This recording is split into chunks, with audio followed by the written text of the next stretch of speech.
Hello दोस्तों, तो आज हम लोग एनए का प्रैक्टिस सेट नंबर अपना लेके आए हैं जो 46 है। 46 नंबर जो अपना प्रैक्टिस सेट है, आज हम उसको कंटिन्यू कर रहे होंगे। उसके जो क्वेश्चन है आपको देखने होंगे और स्टार्टिंग से हमने किसके 5 क्वेश्चन मैथ के, 5 क्वेश्चन आपके फिजिक्स के, 15 केमिस्ट्री, 15 बायो और साथ ही साथ 10 जीके। ये वेटेज रहने वाला है, आप सभी लोगों को पता है। और हम लोग अपने सारे क्वेश्चन यानी रोज प्रैक्टिस सेट एक नर्सिंग असिस्टेंट का लगा रहे हैं और जो उसमें क्वेश्चन का लेवल है वो बहुत ही अच्छा लेवल है। तो आज हम लोग स्टार्ट कर रहे हैं 40 नंबर जो 46 है सेट नंबर। पहला मैथ का क्वेश्चन क्या कह रहा है देखना। कह रहा है यदि एक वस्तु का क्रय मूल्य 480 रुपए तथा उसका विक्रय मूल्य 500 रुपए है तो लाभ कितना होगा। अब देखो क्रय मूल्य क्या होता है भैया, क्रय मूल्य को हम बोलते हैं सीपी और विक्रय मूल्य क्या होता है एसपी। जो हमारा सीपी होता है, जिस रेट पर हम किसी वस्तु को खरीद कर लाते हैं, वो हमारा क्या कहलाता है सीपी यानी कॉस्ट प्राइस। जिस रेट पर हम उस वस्तु को बेच देते हैं वो हमारा क्या होता है सेलिंग प्राइस यानी एसपी, जिसे हम लोग विक्रय मूल्य कहते हैं। ठीक है, तो देखिएगा आप यहाँ पे आपको दिया क्या गया है, आपको सीपी दिया गया है कितना, सीपी है आपका 480 रुपए और साथ ही साथ आपका एसपी दिया गया है कितना 500 रुपए।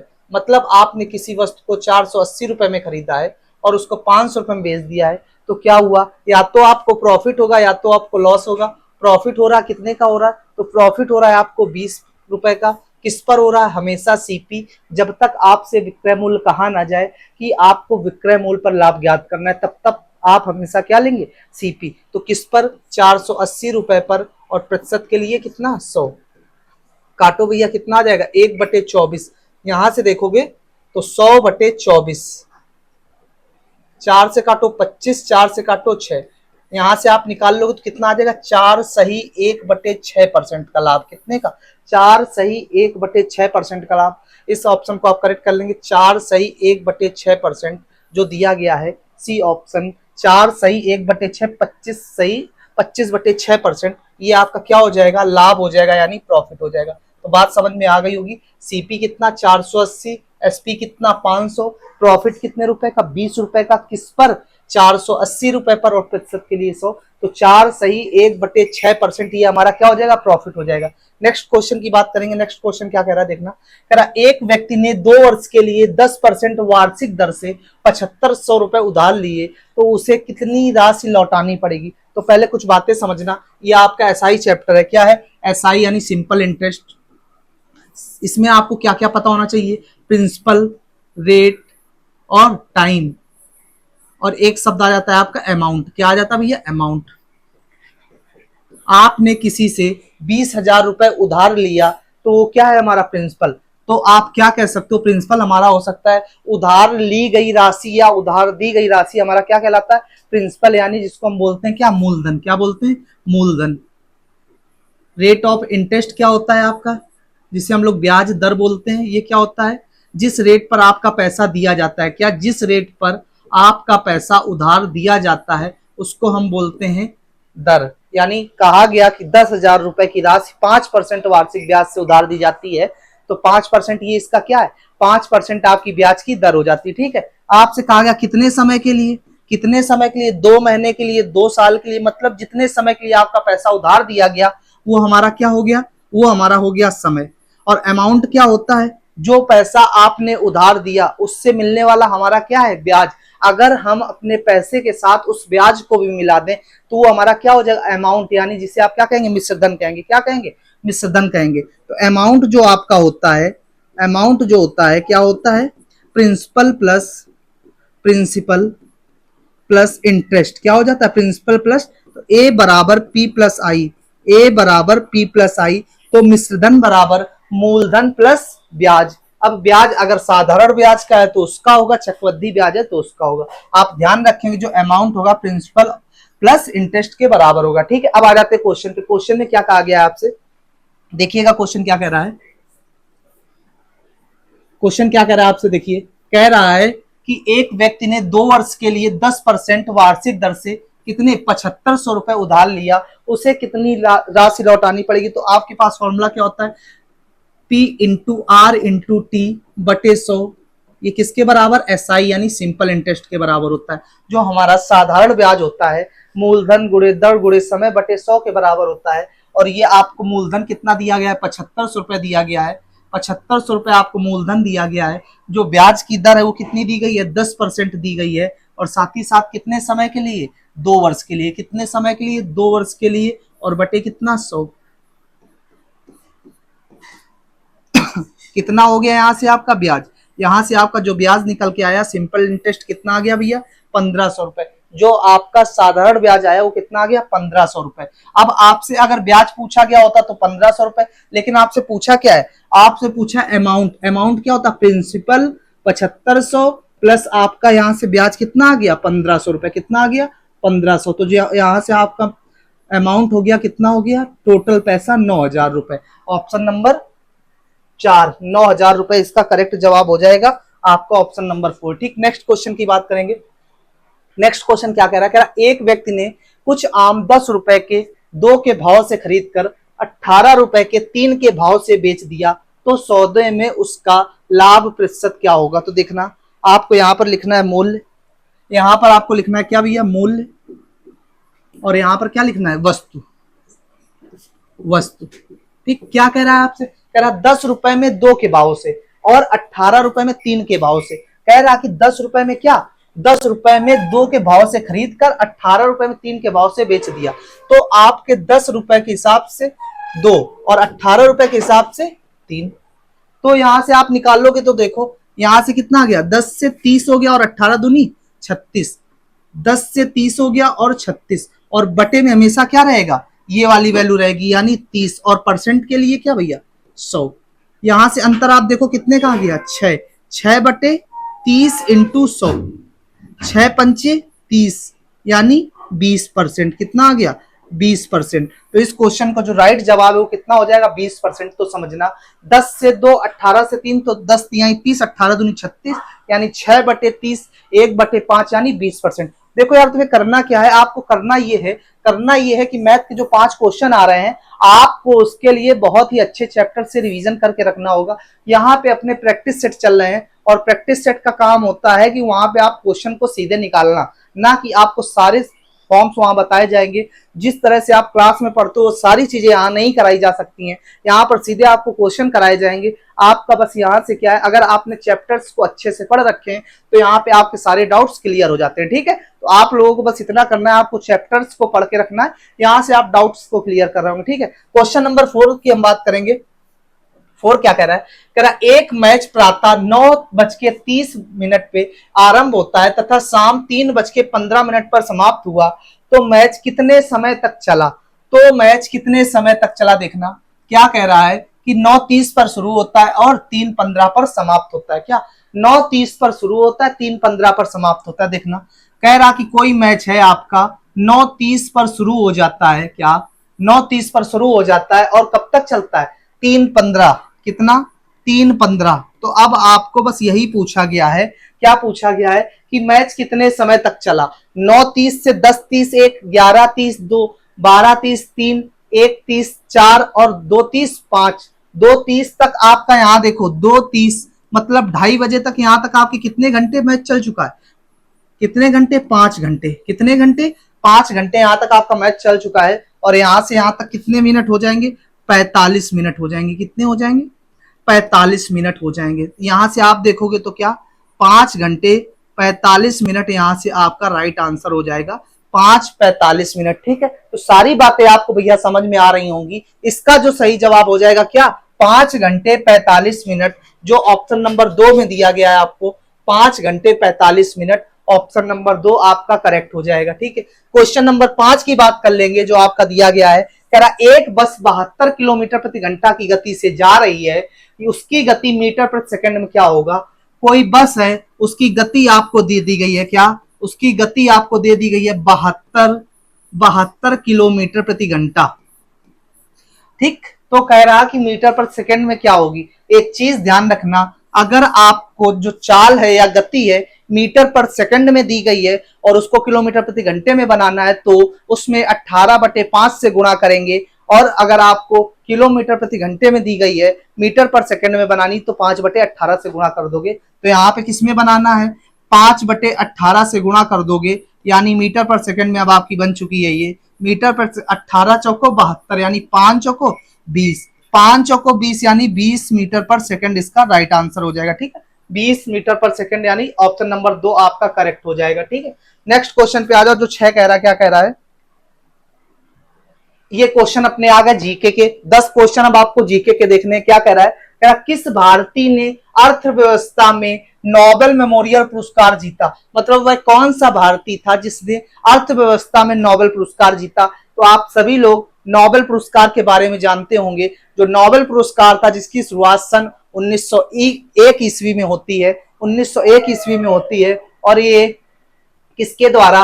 अल्फ्रेड नोबेल के द्वारा दिया जाता है। और ये पहले 5 क्षेत्रों में दिया जाता था: भौतिकी, रसायन, चिकित्सा, साहित्य और शांति। इन 5 क्षेत्रों में दिया जाता था। लेकिन 1967 में एक घोषणा और होती है कि अब हमारा छठे क्षेत्र में यानी अर्थव्यवस्था के भी क्षेत्र में ये दिया जाएगा। यानी आज वर्तमान में नोबेल पुरस्कार आपके कितने? आज वर्तमान में नोबेल पुरस्कार आपके 5 क्षेत्रों में से हटा के 6 क्षेत्रों में दिया जा रहा है, जिसमें आपका अर्थशास्त्र भी शामिल हो गया है। ठीक है, तो वर्तमान में कितने हो गए? 6। इन सभी का पैसा जो दिया जाता है, अगर आपसे पूछा जाए जो नोबेल पुरस्कार दिया जाता था पहले 5 क्षेत्रों में, तो उसका पैसा जो ये थे आपके कौन? Alfred Nobel. इनके द्वारा जो बैंक में पैसा जमा था उसके ब्याज से इनका पुरस्कार दिया जाता था। लेकिन जो बाद में 1967 में घोषणा होती अर्थशास्त्र का, इसका जो पैसा था वो इनसे नहीं, वो एक बैंक थी, वो बैंक थी स्वीडिश रिस्क बैंक, इसके द्वारा दिया जाता है इसका पैसा। ठीक, तो वर्तमान में 6 क्षेत्रों में आपका क्या 6 क्षेत्रों में मिल रहा है आपका नोबेल पुरस्कार, अर्थशास्त्र जिसमें शामिल है। तो ध्यान रखना 1998 ईस्वी में, कब? 1998 ईस्वी में ये मिला था किसको? अमर्त्य सेन को। किसको? अमर्त्य सेन को। अमर्त्य सेन को मिला था। अमर्त्य सेन को मिला था किसके लिए? कल्याणकारी अर्थशास्त्र के लिए। कल्याणकारी अर्थशास्त्र के लिए। ठीक, कल्याणकारी अर्थशास्त्र के लिए मिला था। ये बात समझ में आई? 1998 में अमर्त्य सेन को कल्याणकारी अर्थशास्त्र के लिए। ऑप्शन आपका ये रॉन्ग हो जाता, आप यहाँ पे लिख लेना क्या? अमर्त्य सेन। अमर्त्य सेन, जो ऑप्शन बी दिया गया है वो इसका सटीक जवाब हो जाएगा, अमर्त्य सेन। ठीक है, किस भारतीय को? तो अमर्त्य सेन को। नेक्स्ट क्वेश्चन की बात करेंगे जो क्वेश्चन नंबर 7 है। क्या कह रहा है? कह रहा कि भारतीय मुक्केबाज एमसी मैरी कॉम द्वारा लिखित आत्मकथा का शीर्षक क्या है? कुछ पुस्तकें आपको दी गई हैं जिसमें से आपसे पूछा गया है कि एक भारतीय मुक्केबाज है, क्या है? हमारी ध्यान रखना, एमसी मैरी कॉम। क्या? एमसी मैरी कॉम। एमसी मैरी कॉम ये आपकी क्या है? मुक्केबाज है। क्या है? मुक्केबाज है। और साथ ही साथ मुक्केबाज होने के साथ साथ क्या है? भारतीय मुक्केबाज है। और इनकी जो प्रसिद्ध पुस्तक है, जो प्रसिद्ध क्या है? प्रसिद्ध आत्मकथा, वो क्या हो जाती? अनब्रेकेबल। क्या? अनब्रेकेबल। अनब्रेकेबल ये इनकी प्रसिद्ध पुस्तक हो जाती है, अनब्रेकेबल। ठीक है, तो ऑप्शन नंबर जो 2 दिया गया है अनब्रेकेबल, वो बिल्कुल सटीक जवाब हो जाएगा आपका बी ऑप्शन। नेक्स्ट क्वेश्चन की बात करेंगे। ये रहा अपना एनए वाला ऐप। जिसने भी ये ऐप डाउनलोड नहीं कर रखा तो आप सभी लोग इसको डाउनलोड कर लीजिए। और जिसको भी नोट्स परचेस करने हैं, आप नोट्स परचेस करके अपनी तैयारी को और भी मजबूत बना सकते हैं। मैं रोज आपको बता रहा हूं कि नोट्स आप परचेस करके कम समय में आप अपनी तैयारी को और मजबूत कर सकते हैं। तो ठीक है, जिसने भी नोट्स परचेस नहीं किए हैं, यहाँ पर आप जाके 50 प्रीवियस ईयर पेपर, पिछले 10 सालों के प्रीवियस ईयर पेपर और सारे नोट्स, जीव विज्ञान, रसायन विज्ञान और फिजिक्स, आपकी ये सारे नोट्स आपको यहाँ पे प्रोवाइड किए जा रहे हैं। आप इनको लेके अपनी तैयारी को और मजबूत कर सकते हैं। भैया देखिए क्वेश्चन नेक्स्ट अपना, क्या कि 65वीं राष्ट्रीय फिल्म पुरस्कारों में से किस फिल्म ने सर्वश्रेष्ठ लोकप्रिय फिल्म पुरस्कार जीता? कौन सा? 65वां। ध्यान रखना, 65वीं राष्ट्रीय फिल्म पुरस्कारों में किस फिल्म ने? तो Baahubali 2, the conclusion, secret, superstar, Jolly LLB 2 या हिंदी मीडियम। तो ध्यान रखना क्या? बाहुबली 2। बाहुबली 2 द कंक्लूजन, ये इस क्वेश्चन का राइट आंसर हो जाएगा, 8वें का 1। नेक्स्ट क्वेश्चन की बात करेंगे जो 9 अपना है। क्या कह रहा है? जो 9 नंबर है, क्या कह रहा है कि अर्थशास्त्र विज्ञान के लिए वर्ष 2018 का नोबेल पुरस्कार विलियम डी नॉर्डहॉस और पॉल एम रोमर को दिया गया था। ये दोनों निवासी थे। पहली चीज तो आप ये ध्यान रखेंगे क्या कि ये दो नाम 2018 में, क्या 2018 में अर्थशास्त्र विज्ञान के लिए, अर्थशास्त्र के क्षेत्र में 2018 में 2 लोगों को दिया गया था। किसको? तो एक हो जाते हैं हमारे विलियम डी नॉल्डहॉस और दूसरे हो जाते हैं पॉल एम रोमर। कौन? पहले हो जाते हैं विलियम डी नॉल्डहॉस और दूसरे हो जाते हैं पॉल एम रोमर को दिया गया था। ये दोनों कहाँ के निवासी थे? तो आप कहेंगे कहाँ के थे भैया? यूएसए के निवासी थे। कहाँ के निवासी थे? United States of America. क्या? United States of America, USA के हो जाते हैं। और यूएसए के ऑप्शन तो यहां से करेक्ट हो गया एक। क्या हो गया जवानों? ऑप्शन एक करेक्ट हो गया। अगर हम बात कर लें इनकी राजधानी की, तो जो आपका संयुक्त राज्य अमेरिका है, संयुक्त राज्य अमेरिका है, इसकी राजधानी क्या हो जाती है? इसकी राजधानी जो हो जाती है वॉशिंगटन डीसी। क्या हो जाती है? Washington DC. डीसी का मतलब डिस्ट्रिक्ट ऑफ कोलंबिया। अगर यूनाइटेड किंगडम की बात करें तो यूनाइटेड किंगडम यूके, इसको कहते हैं यूके, यूनाइटेड किंगडम। इसी का आपको दूसरा नाम देखने को मिल जाएगा ब्रिटेन। क्या मिल जाएगा? ब्रिटेन। और इसी का आप नाम देखने को मिल जाएगा इंग्लैंड। क्या? इंग्लैंड। ये तीनों नाम आपके एक ही हैं। इंग्लैंड कहा जाए, ब्रिटेन कहा जाए या यूके कहा जाए, तीनों नाम एक ही हैं आपके। और इनकी जो राजधानी है आपकी क्या है? इनकी जो राजधानी है आपकी लंदन है। क्या भैया? इनकी जो राजधानी है लंदन हो जाती है। ठीक है। कनाडा की राजधानी की अगर बात कर ली जाए, जो अपना कनाडा है, कनाडा की राजधानी हो जाती है ओटावा। क्या हो जाती है? ओटावा। और जो ऑस्ट्रेलिया है, ऑस्ट्रेलिया की जो राजधानी है वो हो जाती है हमारी कैनबरा। क्या हो जाती है? कैनबरा। तो सारी बातें आपको क्लियर है। इसका जो करेक्ट आंसर है कौन सा है? ऑप्शन नंबर एक, USA, United States of America. Capital हो गई वॉशिंगटन डीसी। इन तीनों का नाम एक ही है, लंदन इसकी राजधानी हो गई। और सारी बातें आपको क्लियर कर दी 9 नंबर की। अब क्वेश्चन नंबर 10 की बात करेंगे। क्वेश्चन नंबर 10 देखो क्या कह रहा। कह रहा निजी और संवेदनशील जानकारी जैसे कि क्रेडिट कार्ड नंबर, व्यक्तिगत पहचान और खाता उपयोगकर्ता का नाम और पासवर्ड प्राप्त करने का धोखाधड़ी वाला कार्य है। क्या?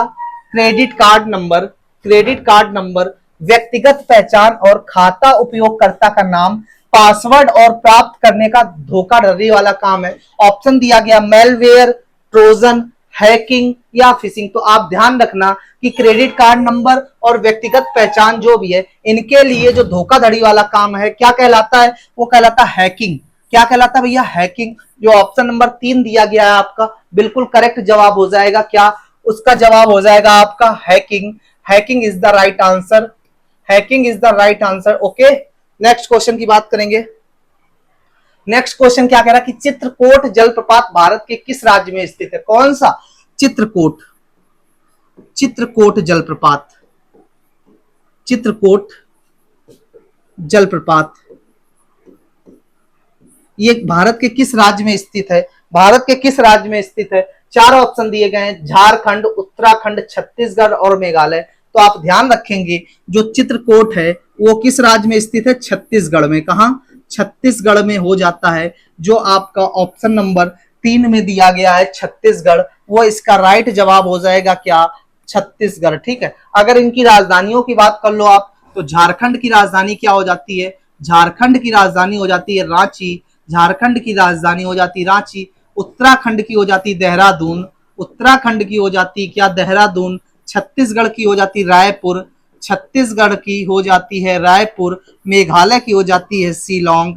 मेघालय की हो जाती है शिलोंग। ये चारों राज्यों की राजधानी आपके पास है। अगर आपसे पूछ दिया जाए कि हमारे जितने भी अर्धसैनिक बल हैं उनके हेडक्वार्टर कहाँ पे हैं, तो आप सभी लोग ध्यान रखेंगे हेडक्वार्टर अर्धसैनिक बल जैसे CISF, SSB, CRPF, BSF, ITBP, ये सारे आपके जो हेडक्वार्टर हैं ये कहां पर हो जाते हैं? ये सारे हेडक्वार्टर आपके दिल्ली में है। कहां है भैया? सारे हेडक्वार्टर आपके दिल्ली में हो जाते हैं। एकमात्र छोड़कर वो है आपका क्या? असम राइफल। क्या है? AR का मतलब असम राइफल, जिसका हेडक्वार्टर आपका मेघालय की राजधानी शिलोंग में स्थित है। कहां पर? मेघालय की राजधानी शिलोंग में। मेघालय की राजधानी शिलोंग में स्थित है असम राइफल का हेडक्वार्टर। सारी बातें क्लियर हो गई होंगी। नेक्स्ट क्वेश्चन पे आ जाते हैं हम लोग। क्या कह रहा है? 22 जुलाई सन 2014 को उत्तर प्रदेश के राज्यपाल के रूप में किसने शपथ ग्रहण किया? तो आप ध्यान करिएगा 2014 में जब हमारे प्रधानमंत्री भाजपा पार्टी से नरेंद्र मोदी जी ये अपने प्रधानमंत्री बने थे, तो उसी के बाद आपकी शपथ ली थी राज्यपाल जी ने। उनका नाम क्या था? उनका नाम था राम नाईक। क्या था उनका नाम? राम नाईक। तो ऑप्शन जो दिया गया है राम नाईक, वो आपका बिल्कुल सही जवाब हो जाएगा, राम नाईक। 2014 22 जुलाई, ठीक है, ऑप्शन नंबर 3 सही हो जाएगा। अब हम बात करेंगे किसकी? क्वेश्चन नंबर जो अपना 13 है, क्या कह रहा है? कह रहा है कि उत्तर प्रदेश के किस जिले को पीतल नगरी के नाम से भी जाना जाता है? जो अपना उत्तर प्रदेश है, उत्तर प्रदेश के किस जिले को पीतल नगरी के नाम से जाना जाता है? फतेहपुर, मुजफ्फरनगर, मिर्जापुर या मुरादाबाद? तो आप ध्यान रखेंगे ये सब उत्तर प्रदेश के ही जिले हैं। क्या उत्तर प्रदेश के ही जिले हैं? जो इसका सही जवाब है पीतल नगरी। कहां? पीतल नगरी। पीतल नगरी क्या कहते हैं? मुरादाबाद को। किसको कहते हैं? मुरादाबाद को। मुरादाबाद, पीतल नगरी हमारी क्या हो जाएगी? मुरादाबाद आपका सही जवाब हो जाएगा। ऑप्शन नंबर जो 4 दिया गया है मुरादाबाद, वो आपका पीतल नगरी के नाम से जाना जाता है। नेक्स्ट क्वेश्चन की बात करेंगे हम लोग। नेक्स्ट क्वेश्चन क्या कह रहा है यार? कह रहा है कि 1658 में बहादुरपुर के युद्ध में शाहजहां के दूसरे बेटे शाह सुजा को शाहजहां के पोते ने हराया था। दूसरा बेटा कौन था? पहले तो आप ये ध्यान रखोगे कि जो शाहजहां का दूसरा बेटा था उसका क्या नाम था? शाहजहां का जो दूसरा बेटा था उसका नाम था शाह सुजा। क्या नाम था? शाह सुजा। और इसको किसने हराया था? तो शाहजहां के पोते ने हराया था। दूसरे बेटे का नाम शाह सुजा, किसने हराया? तो किसने? सुलेमान सिको। क्या? उसका नाम था सुलेमान सिको। ऑप्शन नंबर जो 2 दिया गया है सुलेमान सिको, वो इसका बिल्कुल करेक्ट जवाब हो जाएगा, सुलेमान सिको का। ठीक है, नेक्स्ट क्वेश्चन की बात करते हैं जवान। 15 नंबर जो अपना क्वेश्चन है क्या कह रहा है? 15 नंबर कह रहा है कि फिरोजाबाद में 200 वर्ष से भी अधिक, फिरोजाबाद में 200 वर्षों से भी अधिक समय से का उत्पादन किया जा रहा है। मतलब 200 सालों से भी ज्यादा फिरोजाबाद में किस चीज का उत्पादन किया जा रहा है? तो आप सभी लोग ध्यान रखेंगे जो फिरोजाबाद है फेमस है किसके लिए? सुहाग नगरी के लिए। सुहाग नगरी के लिए यहाँ पे सबसे ज्यादा किसका काम? चूड़ियों का काम होता है। चूड़ियों का काम होता है और साथ ही साथ कैसी? कांच की चूड़ियां। कैसी? कांच की चूड़ियां। मतलब जो आपका फिरोजाबाद है, फिरोजाबाद में क्या? कांच की चूड़ियां। क्या? कांच की चूड़ियां। कांच की चूड़ियां, ये आपका कहां? फिरोजाबाद में। कहां भैया? फिरोजाबाद में। ठीक, ऑप्शन नंबर बी आपका हो जाएगा, कांच की चूड़ियां, ऑप्शन नंबर 2। ठीक है, नेक्स्ट क्वेश्चन की अगर बात करेंगे, नेक्स्ट क्वेश्चन की बात करेंगे, फिजिक्स के क्वेश्चन आ चुके हैं। कह रहा फिजिक्स के क्वेश्चन क्या कह रहा? कह रहा दाब की मीट्रिक इकाई क्या है जो के बराबर होती है? दाब, दाब एटमॉस्फेयर, जिसको आप एटमॉस्फेरिक प्रेशर बोलते हो, दाब, उसको कह रहे हैं कि किससे मापा जाएगा? ऑप्शन दिया गया है कार्ट, बार, यार्ड या गैलन। तो आप सभी लोग ध्यान रखना, जो दाब है, दाब को किससे मापा जाता है? बार के द्वारा। किसके? बार के द्वारा। और दाब की एक इकाई पास्कल भी होती है, दाब की एक इकाई पास्कल भी होती है, लेकिन आपका जो इसका राइट जवाब हो जाएगा बार हो जाएगा, यानी ऑप्शन नंबर जो बी दिया गया है वो इसका राइट आंसर हो जाएगा, बार। ठीक है, अब हम लोग नेक्स्ट क्वेश्चन की बात करेंगे भैया। कह रहा कि निम्नलिखित में से कौन सा मिलान गलत है? कौन सा मिलान गलत है? एक दिया गया आपका किया गया कार्य का जिसका मात्रक आपका जूल होता है, ठीक है, आयतन जिसका मीटर होता है, दबाव पास्कल, बल या न्यूटन। तो सारे मात्रक आप ध्यान रखोगे। क्या ध्यान रखोगे? अगर हम आपसे बात कर ले क्षेत्रफल की, किसकी बात कर ले? क्षेत्रफल की बात कर ले, तो लंबाई गुणे चौड़ाई, जिसका लंबाई का मात्रक क्या हो जाता है? मीटर, और चौड़ाई का क्या हो जाता है? मीटर, और मीटर मीटर मिलके क्या हो जाते हैं भैया? मीटर स्क्वायर हो जाते हैं। क्या हो जाते हैं? अगर हम बात आयतन की करें, किसकी करें? आयतन की बात करें, लंबाई, चौड़ाई और साथ ही साथ ऊंचाई, मतलब क्या? तीनों की हो गई, मीटर इंटू मीटर और साथ ही साथ मीटर, तीनों मिला दिए तो क्या हो गया? Meter cube. क्या हो गया? मीटर क्यूब हो गया। क्या हो गया? मीटर क्यूब हो गया। अगर हम बात करें वहां से किसकी, किसकी बात करें? दाब की। दाब की क्या होती है? तो दाब की हमने अभी बताई आपको, पास्कल। क्या हो जाती है? पास्कल। ऊर्जा या कार्य, क्या? ऊर्जा, ऊर्जा या कार्य दोनों का क्या हो जाता है, जूल हो जाता है। क्या हो जाता है, जूल हो जाता है। उसके बाद साथ ही साथ क्या बचा, बल, बल का आपका हो जाता है क्या, न्यूटन, बल का क्या हो जाता है, न्यूटन। ये एसआई पद्धति में होता है। अगर सीजीएस में बात की जाए, अगर सीजीएस पद्धति में बात की जाए तो बल का मात्रक एक डाइन भी होता है, एक न्यूटन बराबर 10⁵ डाइन होते हैं, ठीक है। लेकिन आपसे जो क्वेश्चन में पूछा गया निम्नलिखित में से कौन सा मिलान गलत है, तो आप देख सकते हो आयतन का क्या होता है, आयतन का होता है क्या, न्यूटन क्यूब होता है। क्या होता है, मीटर क्यूब होता है, जो आपको केवल मीटर दिया गया है। तो ऑप्शन नंबर आपका जो बी दिया गया है वो बिल्कुल आपका इसके हिसाब से गलत हो जाएगा, मतलब बी ऑप्शन आपका गलत हो जाएगा, आपके हिसाब से ये सही जवाब है, ठीक है। नेक्स्ट क्वेश्चन पे आ जाते हैं, क्या नेक्स्ट क्वेश्चन पे आ जाते हैं, क्या निम्न में से कौन सा सुमेलित नहीं है, वह ऑप्शन कौन सा है जो सुमेलित नहीं है, यानी एक साथ करेक्ट नहीं है भैया। तो संधारित्र डाइन, वोल्टेज वोल्ट, चालकत्व सीमेंस और प्रतिरोध ओम। तो सबसे पहले हम बात करेंगे किसकी, ओम्स की। एक नियम आप लोगों ने पढ़ा होगा, एक नियम आप लोगों ने पढ़ा होगा, क्या बोलते हैं, ओम्स लॉ। क्या बोल देते हैं, ओम्स लॉ। ध्यान रखना भैया, ओम्स लॉ, ठीक। क्या होता है, V बराबर हो जाता है आई आर। क्या होता है, V बराबर आई आर। अगर यहां से R निकालोगे तो क्या, V अपॉन आई। क्या, V अपॉन आई। R जहां पर आपका क्या है, प्रतिरोध है। क्या है, R आपका प्रतिरोध हो जाता है, यानी रेजिस्टेंस बोलते हैं। क्या बोलते हैं, रेजिस्टेंस बोलते हैं। V आपका क्या हो जाता है, विभवांतर, यानी पोटेंशियल एनर्जी जिसे कहते हैं, विभवांतर हो जाता है, विभवांतर हो जाता है। और आई आपकी वैद्युत धारा हो जाती, क्या, आपकी विद्युत धारा यानी इलेक्ट्रिक करंट हो जाती। सारी बातें आपको क्लियर होंगी। लेकिन अगर हमें यहां से मात्रक की बात करें फॉर्मूले से, तो इसका मात्रक हो जाता है वोल्ट पर एम्पियर। क्या हो जाता है, वोल्ट पर एम्पियर,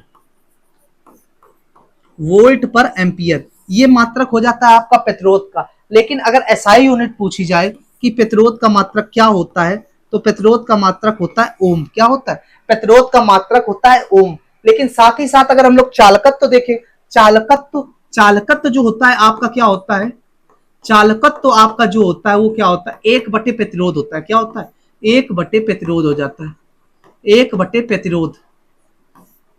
और प्रतिरोध का मात्रक क्या होता है, ओम, यानी 1/ओम, जिसको क्या लिख सकते हो, ओम इनवर्स लिख सकते हो। क्या लिख सकते हो, ओम इनवर्स लिख सकते हो। और इसी इनवर्स को, ओम इनवर्स को क्या लिखते हैं, सीमेंस। क्या लिखते हैं भैया, इसी को आप लिख सकते हो सीमेंस। क्या लिख सकते हो, सीमेंस। सारी बातें क्लियर है, बोलो जवानों, सारी बातें क्लियर है। अगर सारी बातें क्लियर है तो आपका चालकत्व का क्या हो गया, सीमेंस हो गया, और प्रतिरोध का क्या हो गया, ओम हो गया। और साथ ही साथ अभी आपको बताया विभवांतर, जिसको आप वोल्ट लिख सकते हो, वोल्टेज को क्या, वोल्ट लिख सकते हो। लेकिन आपको संधारित्र का डाइन नहीं लिखना है, क्योंकि डाइन आपका किसका होता है डाइन आपका होता है न्यूटन का सीजीएस मात्रक जो होता है डाइन होता है, सीजीएस मात्रक डाइन होता है। तो संधारित्र का डाइन नहीं होगा। ऑप्शन नंबर ए आपका करेक्ट हो जाएगा, ए करेक्ट हो जाएगा। क्वेश्चन नंबर 19 की बात कर लेंगे, क्वेश्चन नंबर 19 की बात कर लेंगे। कह रहा 1 किलोवाट के समतुल्य 7200 joule, 3600 calorie, 3600 kilo joule per hour या 7200 किलो जूल। तो आप ध्यान रखेंगे 1 किलोवाट जो अपना है 3600 किलो जूल प्रति घंटा, यानी ऑप्शन नंबर जो 3 दिया गया है, ऑप्शन नंबर जो 3 दिया गया है वो आपका बिल्कुल करेक्ट हो जाएगा, ऑप्शन नंबर सी, ठीक है। नेक्स्ट क्वेश्चन की बात करेंगे, नेक्स्ट क्वेश्चन की बात करेंगे। क्या कह रहा है, फिजिक्स का लास्ट क्वेश्चन कह रहा कि एक आनत तल पर वस्तुओं की गति का अवलोकन करके ने यह निष्कर्ष निकाला कि जब वस्तुओं पर कोई बल कार्य नहीं करता है तो वस्तुएं नियत गति से गतिमान रहती हैं, तो वस्तुएं नियत गति से गतिमान रहती हैं। ऑप्शन ए दिया गया माइकल फैराडे, ऑप्शन बी दिया गया है गैलीलियो, सी दिया गया है आर्किमिडीज, और लास्ट ऑप्शन जोहान्स केपलर। तो आप ध्यान क्या रखेंगे, आप ध्यान क्या रखेंगे मेरे जवानों, ध्यान ये रखना है क्या कि का अवलोकन करके, का अवलोकन करके यह निष्कर्ष किसने निकाला था कि वस्तुओं पर कोई बाह्य बल या कोई बल कार्य नहीं करता है, तो वो हमारे थे गैलीलियो भाई साहब कौन थे, गैलीलियो, यानी ऑप्शन नंबर बी। ये रहे अपने फिजिक्स के क्वेश्चन। अब स्टार्ट करेंगे हम लोग बायो के अपने 15 क्वेश्चन। जो क्वेश्चन 15 के बायो हैं, बायो के 15 हैं, क्या कह रहे हैं कि दिखना, कह रहे गतिशील जीवाणु कोशिकाओं की, गतिशील जीवाणु कोशिकाओं की कोशिका भित्ति में पाए जाने वाले पतले तंतुमय विस्तार क्या कहलाते हैं? गतिशील जीवाणु कोशिकाओं की कोशिका भित्ति में पाए जाने वाले पतले तंतुमय विस्तार क्या कहलाते हैं? बात समझ में आई? क्या कहलाते हैं? तो आप ध्यान रखना, लामेली कहलाते हैं, पिली कहलाते हैं, कशाभिका कहलाते हैं या फिमित्री कहलाते हैं। तो जो इसका सही जवाब है कशाभिका यानी फ्लैजिला, फ्लैजिला, ये इसका सटीक जवाब है 21 का सी। नेक्स्ट क्वेश्चन की बात हम लोग करेंगे।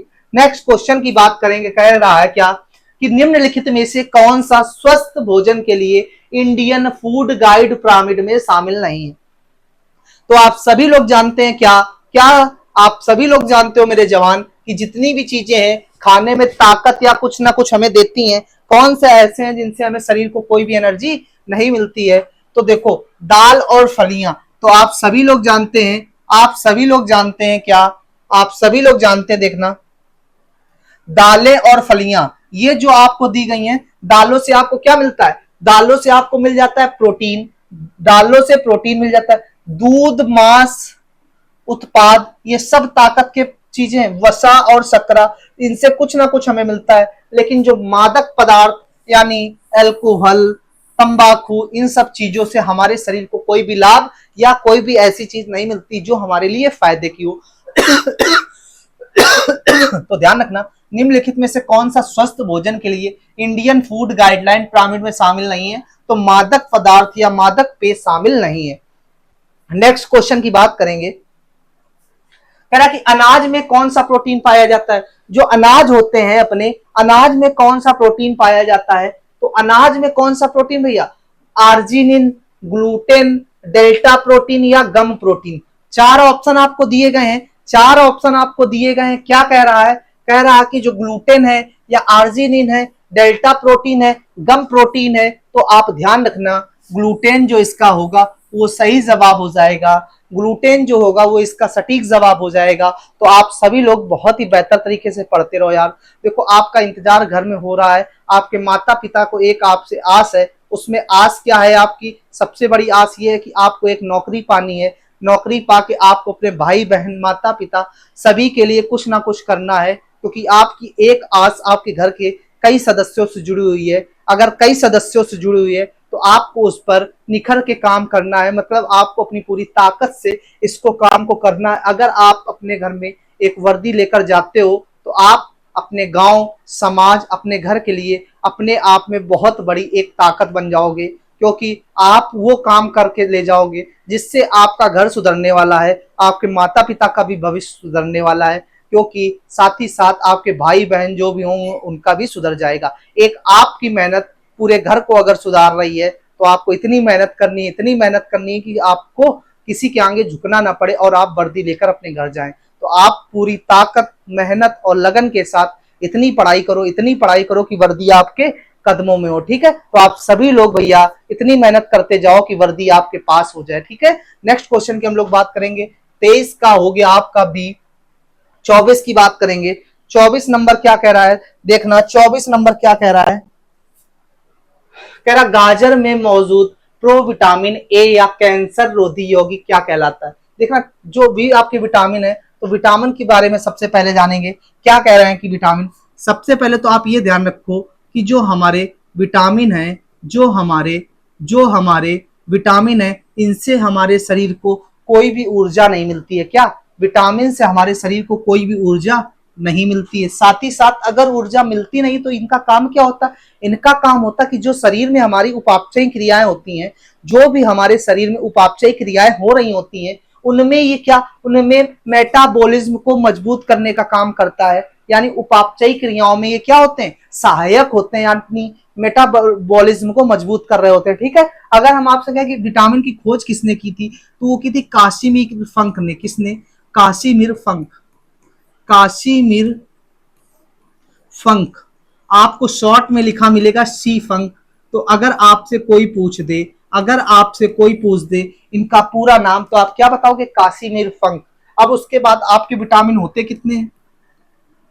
6 विटामिन हो जाते हैं, ए, बी, सी, डी, ई और के। ये आपके 6 विटामिन हो जाते हैं भैया, ये आपके 6 विटामिन हो जाते हैं। ये आपके 6 विटामिन हो जाते हैं, A B C D E और के। अब आपको इसमें 2 विटामिन जल में घुलनशील हैं और 2 विटामिन वसा में घुलनशील। अगर मैं आपसे कहूं कि कौन सा विटामिन जल में घुलनशील है, क्या कौन सा विटामिन जल में घुलनशील, तो विटामिन बी और सी ये आपके जल में घुलनशील हैं, और ए डी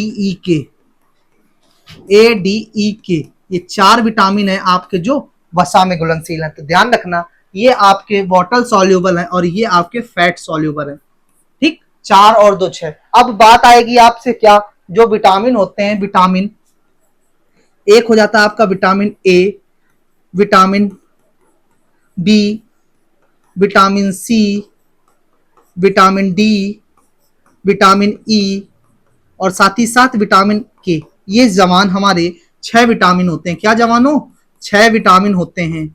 अब आपको इनके सभी के नाम लर्न करके रखने हैं कि इनका नाम क्या होता है।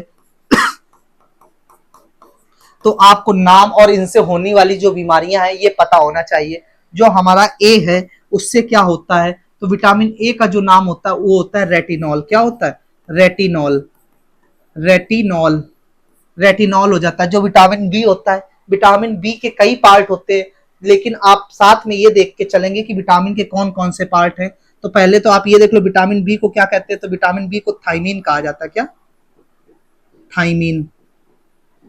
Vitamin C ascorbic acid, ascorbic ascorbic acid. Vitamin D calciferol. क्या भैया, कैल्सीफेरॉल।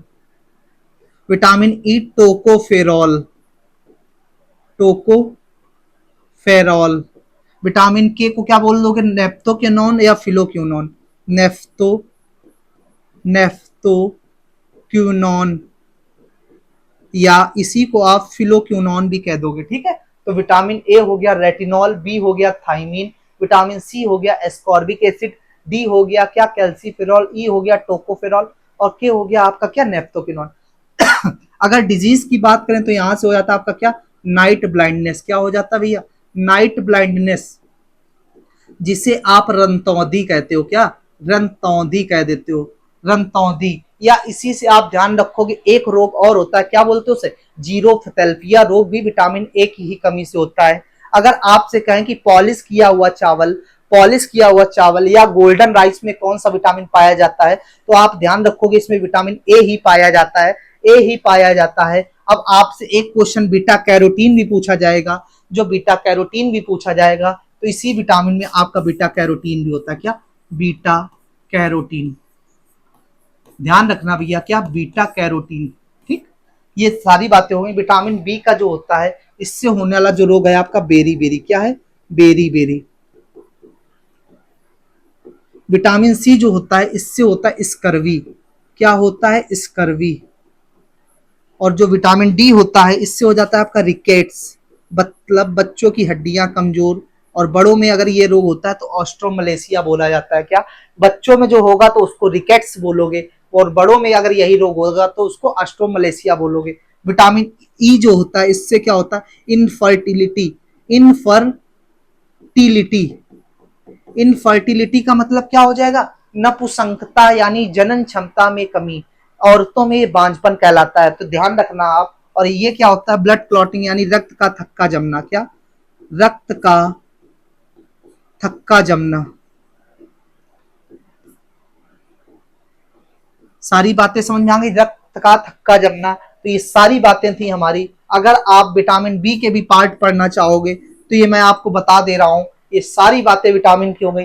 विटामिन बी1 को आप थाइमीन कहते हो, विटामिन बी2 को आप राइबोफ्लोविन कहते हो, विटामिन बी3 को नियासिन कहते हो, विटामिन बी5 को पेंटोथेनिक एसिड कहते हो, विटामिन बी6 को पायरिडॉक्सिन अम्ल कहते हो, विटामिन बी7 को बायोटिन कहते हो, विटामिन बी9 को फोलिक अम्ल कहते हो, और विटामिन बी12 को साइनोकोबालिन या कोबालमाइन कहा जाता है। ये सारे आपके बी के पार्ट हैं।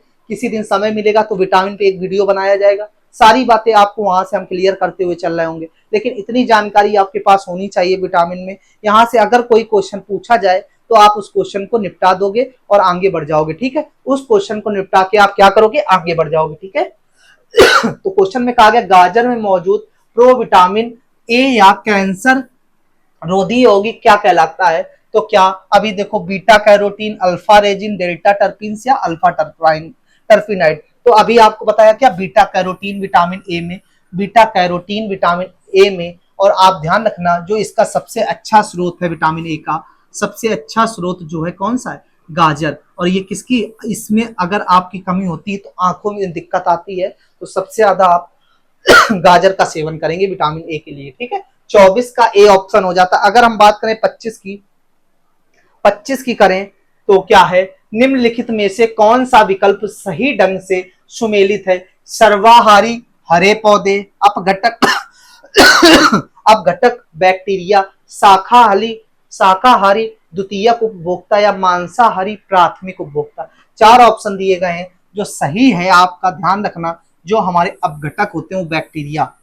ऑप्शन नंबर बी इसका राइट जवाब होगा, 25 का बी।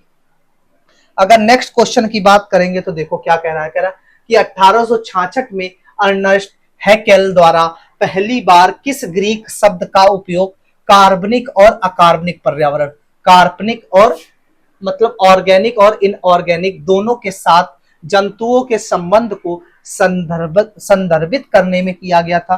तो इकोफेगी कहा जाएगा, एकोलॉजी कहा जाएगा, या ऊलॉजी कहा जाएगा, या एथनोलॉजी कहा जाएगा। तो जो हमारा एकोलॉजी है, क्या है? एकोलॉजी है। ऑप्शन नंबर बी वो आपका कहा जाएगा एकोलॉजी। तो 26 का जो बी है वो इसका सही जवाब है, 26 का सी।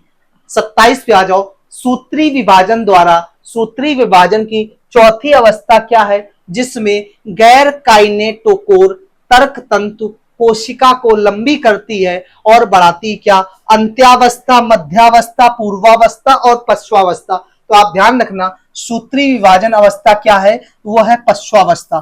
पश्चावस्था यानी एनाफेज। जो इसका राइट आंसर होगा वो एनाफेज हो जाएगा। ये क्वेश्चन वो क्वेश्चन है आपको सीधे सीधे याद करने हैं बेटा, जो आपको सीधे सीधे याद करके जाने हैं और आपसे क्वेश्चन में बार बार पूछे जाएंगे। ठीक है, नेक्स्ट क्वेश्चन पे आ जाते हैं। क्वेश्चन नंबर 28 क्या कह रहा है? क्वेश्चन नंबर जो 28 कह रहा है, देखना क्या कह रहा है। कह रहा है कि पादप कोशिका में उपस्थित उस कोशिकांग की पहचान कीजिए, उस कोशिकांग की पहचान कीजिए जो जंतु कोशिका में नहीं होता है। तो नहीं होता, न्यूरॉन नहीं होता है, केंद्रक नहीं होता है, कोशिका द्रव्य नहीं होता है, प्लास्टिड नहीं होता है। तो क्या पादप कोशिका में उपस्थित उस कोशिकांग की पहचान कीजिए जो जंतु कोशिका में नहीं होता है? वो है, ये तीनों होते हैं, न्यूरॉन, केंद्रक, कोशिका, लेकिन जो प्लास्टिड्स होता है ये आपका नहीं होता है। ऑप्शन नंबर जो डी होगा वो इसका राइट जवाब हो जाएगा, ऑप्शन डी। ठीक है, नेक्स्ट क्वेश्चन की बात करेंगे हम लोग। क्या कह रहा है? कौन एक अभिन्न मेम्ब्रेन प्रोटीन है जो टेट्रामर बनाता है और सेलुलर मेम्ब्रेन में जल और कुछ छोटे अपरिवर्तित विलयों के विसरण को सुविधाजनक बनाता है? ऑप्शन दिया है ट्रांसफेरिन, दूसरा दिया है क्या म्यूकिन्स, तीसरा दिया एक्वापोरिन्स, और चौथा दिया है क्या? चौथा दिया है आपको इम्यूनोग्लोबिन। तो ठीक है, ध्यान रखना आप ध्यान रखोगे क्या, कौन सा अभिन्न मेम्ब्रेन प्रोटीन है जो टेट्रामर बनाता है सेलुलर मेम्ब्रेन में जल और कुछ छोटे अपरिवर्तित विलयों के विसरण से? तो जो आपका एक्वापोरिन्स है, क्या एक्वापोरिन्स है, वो इसका राइट आंसर है, ऑप्शन नंबर सी एक्वापोरिन्स इसका राइट आंसर है। नेक्स्ट क्वेश्चन पे आ जाओ। जो नेक्स्ट है क्या कह रहा है? सुकेंद्रकीय जीव, जिसे हम लोग क्या बोलते हैं? यूकैरियोटिक, और साथ ही साथ प्राकेंद्रकीय जीव जिसे क्या प्रोकैरियोटिक दोनों में पाए जाने वाले कोशिकांग की पहचान कीजिए। कोशिकांग किसकी? सुकेंद्रकीय जीव और साथ ही साथ किसकी? प्राकेंद्रकीय जीव, यानी यूकैरियोटिक और प्रोकैरियोटिक दोनों में पाए जाने वाले कोशिकांग की पहचान, जो आपका माइटोकॉन्ड्रिया, लाइसोसोम, राइबोसोम या एंडोसोम। तो इसका जो राइट आंसर है वो क्या है हमारा? राइबोसोम, यानी ऑप्शन नंबर जो सी दिया गया है वो इसका सही जवाब हो जाएगा, राइबोसोम। ठीक है, नेक्स्ट क्वेश्चन पे आ जाओ। क्वेश्चन नंबर जो 31 है वो क्या कह रहा है, देखना। कह रहा है कि कौन सी हेयर पिन जैसी संरचना टिक के मुखांग को उसके परपोषी की त्वचा से जोड़ने और स्थिर करने एवं तरल पदार्थों के आदान प्रदान के माध्यम का काम करती है? हाइपोस्टोम, सबस्ट्रेटम, पेंडकल या ड्रंक। तो ये वो भैया ऑप्शन जो दिए गए हैं, आपको लैंग्वेज थोड़ी सी उल्टी सीधी लग रही होगी, लेकिन आपको ये क्वेश्चन ध्यान करके रखना है। पूछा गया, इसका सही जवाब है हाइपोस्टोम। क्या है? हाइपोस्टोम, यानी ऑप्शन नंबर ए। 31 का ए हो जाता है हाइपोस्टोम। अब हम लोग बात करेंगे 32 की। शरीर से अपशिष्ट पदार्थ के बाहर निकलने के लिए जिम्मेदार पेशी की पहचान कीजिए। कह रहा शरीर से अपशिष्ट पदार्थ, क्या शरीर से अपशिष्ट पदार्थ के बाहर निकलने के लिए जिम्मेदार पेशी की पहचान जो है, संकोच पेशी, असंपेशी, रिज पेशी या गैस्ट्रोनिमियस। तो आप ध्यान रखेंगे, जो अपशिष्ट पदार्थ के बाहर निकलने के लिए जिम्मेदार पेशी है उसको क्या बोलोगे? संकोचक पेशी। क्या? संकोचक, संकोचक पेशी, संकोचक पेशी। ठीक, ऑप्शन नंबर ए आपका राइट हो जाएगा, संकोचक पेशी। ठीक है, नेक्स्ट क्वेश्चन 33 की बात करेंगे हम लोग। आ जाओ भैया, नेक्स्ट क्वेश्चन क्या करें? रक्त चूसने वाली जोंक किस संघ से संबंधित है? जो रक्त चूसने वाली है, कौन? जोंक। आप सभी लोग जानते हो ये क्या रक्त चूसती है, रक्त चूसती है, और ये किसमें आती है? एनिलिडा ग्रुप में आती है। किसमें? Annelida, Annelida, Annelida. यानी ऑप्शन नंबर जो आपको सी दिया गया है एनिलिडा, वो इसका सही जवाब हो जाएगा, एनिलिडा। क्वेश्चन नंबर 34 क्या कह रहा देखना। कह रहा 1674 में किसने शैवाल स्पाई घूरा? कल मैंने एक बात बताई थी, क्या अगर आपसे कहा जाए कि जीवाणु की खोज किसने की, बैक्टीरिया की खोज किसने की थी, तो एंटोनी वॉन ल्यूवेनहॉक के द्वारा। इन्हीं ने आपकी शुक्राणु की भी खोज की थी, जो आपका दिया गया शुक्राणु शैवाल, साथ में शुक्राणु कोशिका और शैवाल स्पाइरोगोरा का वर्णन भी इन्होंने ही किया था। और चर जीवों का नाम एनिमलक्यूलस रखा, जिसका अर्थ है क्या? इसका अर्थ है क्या? जिसने कहा Antonio von Leeuwenhoek. Antonio von Leeuwenhoek, इसका डी करेक्ट हो जाएगा आपका 34 का डी। ठीक है, अगर हम बात करेंगे किसकी? 35 की, तो निम्नलिखित में से कौन सा लौंग के तेल का प्रमुख सक्रिय तत्व है? किसका? लौंग के तेल का, लौंग के तेल का प्रमुख सक्रिय तत्व कुरकुमा, टार्ट्रिक अम्ल, मैलिक अम्ल या यूजेनॉल। तो आप ध्यान रखोगे जो लौंग के तेल का प्रमुख है यूजेनॉल है। क्या है? यूजेनॉल है। 35 का डी है, 35 का डी है। 36 की बात करेंगे, केमिस्ट्री शुरू हो जाती है, केमिस्ट्री आपकी यहां से शुरू हो जाती है 36 से। 36 का पहला क्वेश्चन जो है, आवर्त सारणी के समूह एक की कौन सी नरम धातु हवा के संपर्क में आने के कुछ सेकंड के भीतर धूमिल हो जाती है? आवर्त सारणी के समूह एक की कौन सी नरम धातु हवा के संपर्क में आने के कुछ सेकंड भीतर धूमिल हो जाती है? तो फ्रेंसियम हो जाती है, बेरियम हो जाती है, इंस्ट्रोंसियम हो जाती है, सोडियम हो जाती है। जो सोडियम है वो इसका सही जवाब है। अगर हम आपसे कहें तो इसको क्या 11Na23 बोलते। क्या? 11Na23। इसका परमाणु क्रमांक कितना? परमाणु क्रमांक, परमाणु क्रमांक 11 हो जाता है और परमाणु भार 23 हो जाता है। क्या? द्रव्यमान संख्या या परमाणु भार 23। ठीक, ये आपका हो गया। अगर आपसे कहा जाए कि इसमें प्रोटॉन और न्यूट्रॉन, प्रोटॉन और इलेक्ट्रॉन कितने हैं, तो एक फॉर्मूला आपको बताया गया था, Z बराबर P बराबर E। मतलब Z किससे डिनोट होगा? परमाणु क्रमांक से। तो जितना इसका परमाणु क्रमांक होगा उतने ही इसमें प्रोटॉन होंगे, उतने ही इसमें इलेक्ट्रॉन होंगे। ये सारे आपस में क्या होते हैं? बराबर होते हैं। और अगर न्यूट्रॉन पूछा जाए तो A बराबर P प्लस N हो जाता है, A बराबर P प्लस N हो जाता है। अगर N निकालोगे तो A माइनस पी हो जाएगा। और A आपका क्या है? परमाणु भार या एटॉमिक मास। ठीक है, 23 माइनस 11, यानी यहां से घटाओ 12, आपका क्या हो जाएगा? ये हो जाएगा आपका एटॉमिक न्यूट्रॉनों की संख्या, न्यूट्रॉनों की संख्या। जो इसका सटीक जवाब हो जाएगा डी हो जाएगा 36 का। 37 की बात अगर हम करेंगे तो क्या हो जाएगा? क्या निम्नलिखित में से कौन सा एक सफेद और पीले रंग का ठोस है जिसमें हल्की सुगंधित गंध होती है, जिसे ऊर्ध्वपातन की प्रक्रिया द्वारा शुद्ध किया जाता है? ऊर्ध्वपातन की प्रक्रिया द्वारा शुद्ध किया जाता है। डिस्प्रोसियन, अर्थोवेंडेट, एंथ्रासीन या टाइटेटिन। तो ध्यान रखना होगा कौन सा है? सफेद और हल्के पीले रंग का ठोस। क्या? हल्के पीले रंग का ठोस जो है आपका एंथ्रासीन है। क्या है? एंथ्रासीन, यानी जो आपका सी ऑप्शन है एंथ्रासीन, इसका बिल्कुल राइट आंसर है 37 का सी। अगर हम बात करें किसकी, 38 की, तो क्या आधुनिक आवर्त सारणी में कितने तत्व सूचीबद्ध है? सारी बातें आपको बताई गई थी क्या कि आधुनिक आवर्त सारणी के बारे में। अगर मैं आपसे कहूं कुल तत्व कितने हैं, क्या कुल तत्व एलिमेंट कितने हैं? 118। कितने हैं? 118। अगर वर्ग की बात की जाए कि वर्ग कितने हैं, तो 18। कितने? 18। अगर आवर्त की बात की जाए, आवर्त यानी पीरियड कितने हैं? कितने हैं? 7 हैं। कितने? 7। वर्ग को आप बोलोगे क्या? ग्रुप। क्या बोलोगे? ग्रुप। और आवर्त को क्या बोलोगे? पीरियड। ये सारी बातें आपको समझ में आ गई। ये जो आज हम लोग आवर्त सारणी पढ़ रहे हैं, ये क्या है? आधुनिक आवर्त सारणी। क्या है? आधुनिक आधुनिक आधुनिक आवर्त सारणी। आधुनिक आवर्त सारणी किसके द्वारा दी गई थी? ये तो हेनरी मोजले के द्वारा दी गई। किसके द्वारा? हेनरी हेनरी मोजले के द्वारा दी गई। हेनरी मोजले के द्वारा दी गई थी। ठीक है, हेनरी मोजले के द्वारा दी गई थी आधुनिक आवर्त सारणी। इसके पहले आपके मेंडेलीफ आए, इसके पहले आपके न्यूलैंड आए, उसके पहले सबसे पहले आपके डार्विन आए। लेकिन जो ये आए थे आधुनिक आवर्त सारणी, इन्होंने जो तत्वों को सेट किया था उनको परमाणु क्रमांक के आधार पर सेट किया था। किसके?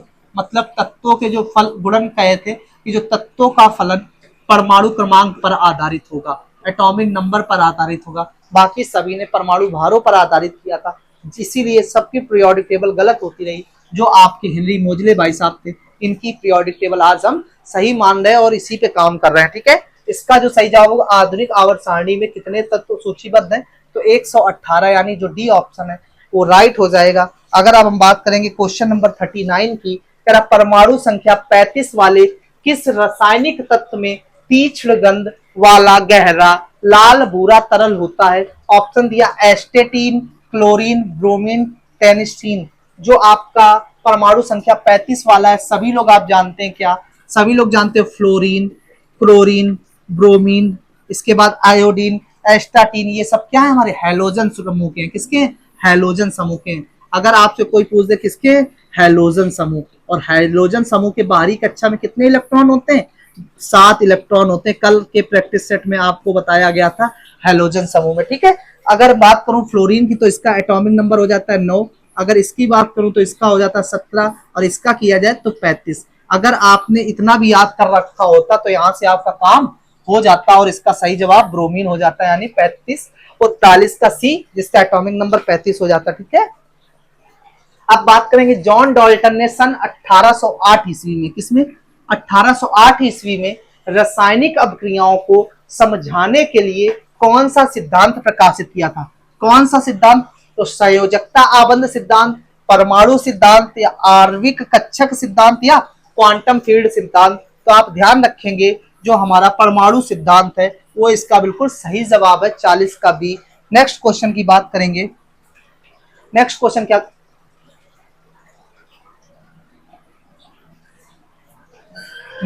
क्या कह रहा है देखना।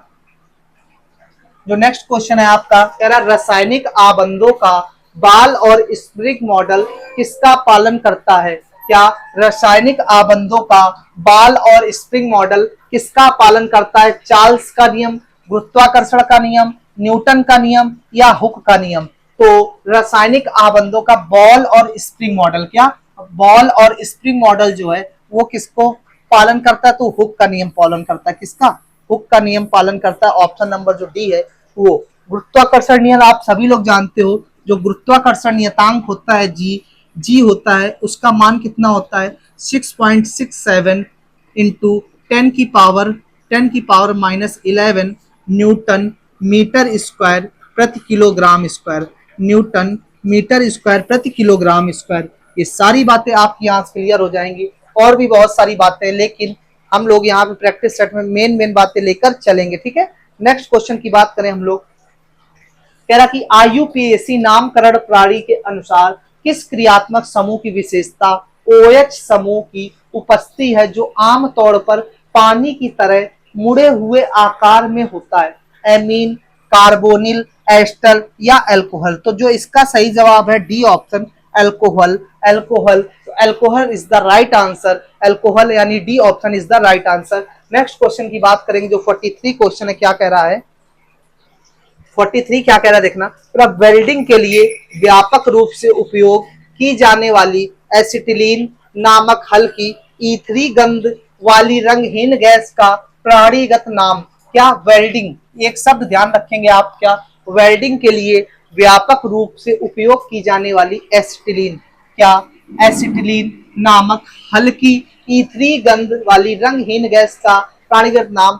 तो जो आपका एथीन होता है, क्या होता है एथीन होता है आपका वेल्डिंग के लिए एसिटिलीन। तो इसका जो सही जवाब है option number A, ethene correct जवाब हो जाएगा 43 का एथीन।